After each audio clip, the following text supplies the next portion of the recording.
Bonjour, j'espère que tu vas bien. On célèbre aujourd'hui le dernier dimanche de l'année apostolique et la solennité du Christ roi de l'univers.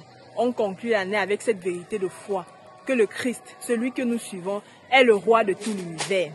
Et ce matin, quand j'ouvrais ma Bible pour commencer ma méditation, le texte qui a été choisi pour nous conduire ce dimanche m'a un peu interpellée. C'est un texte qui est au cœur de la passion.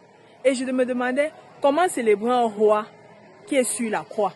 Parce que dans le texte de l'évangile de Luc, c'est justement le moment où il est sur la croix, au milieu des deux larrons. Et cette question-là me venait en cœur. Comment célébrer un roi en croix? Et je me suis rappelé d'un épisode de ma vie de foi où cette réalité m'a beaucoup perturbée. Comment le Christ est roi, comment le Christ est Seigneur, mais il finit sur la croix. Et durant cette période-là, quand je priais, le Seigneur m'avait montré des croix que moi-même je portais. Pas forcément pour moi directement, pour la vie de mon fils, pour le bonheur de mon fils, pour son équilibre. Et le Seigneur m'avait dit, regarde toutes ces croix que tu portes. Moi, je te propose aujourd'hui de te débarrasser d'une d'elles, de pouvoir te reposer d'une d'elles. Et pour moi, c'était inenvisageable. Parce que je savais que si je décidais de me reposer de l'une d'elles, cela aurait des répercussions négatives dans la vie de mon fils. Alors j'avais dit à Dieu, rien, je veux porter les croix tous les jours sans jamais les déposer.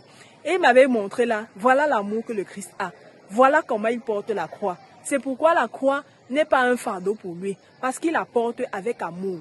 Et Dieu me montrait dans ce moment-là que moi j'étais perturbée par ça, parce que je ne voyais la croix dans la vie du Seigneur que le vendredi saint, quand il est déjà cloué. Mais que non, toute sa vie a été passion, toute sa vie a été porter la croix par amour. Donc célébrer aujourd'hui le Christ roi de l'univers, c'est célébrer ce Christ-là, ce Seigneur qui est venu à notre rencontre, qui a accepté la croix jusqu'au bout, par amour pour nous. Et dans le texte d'aujourd'hui, on nous dit, il est crucifié au milieu de deux larrons.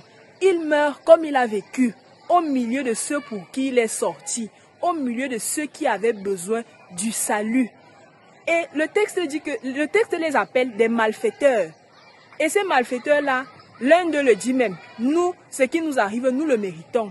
Du fait de leur péché les a conduits, si je peux le dire ainsi, à la croix. Leur péché les a condamnés à mort. Mais ils se retrouvent avec celui qui a accepté la croix par amour. Et lui, il a le pouvoir de les délivrer de la mort éternelle vers laquelle leur péché les a conduits. Au seul mérite de la foi, au seul mérite de la confiance en lui. Quand celui qu'on qualifie de bon larron lui dit, Seigneur, souviens-toi de moi quand tu seras dans ton royaume. Et il lui dit, je te le dis, ce soir même, tu seras avec moi dans le paradis. Donc celui qui se retrouve sur la croix par amour a le pouvoir de nous délivrer, nous, qui nous retrouvons là-bas, condamnés par le péché. Très bonne fête du Christ roi de l'univers à toi. Bye bye.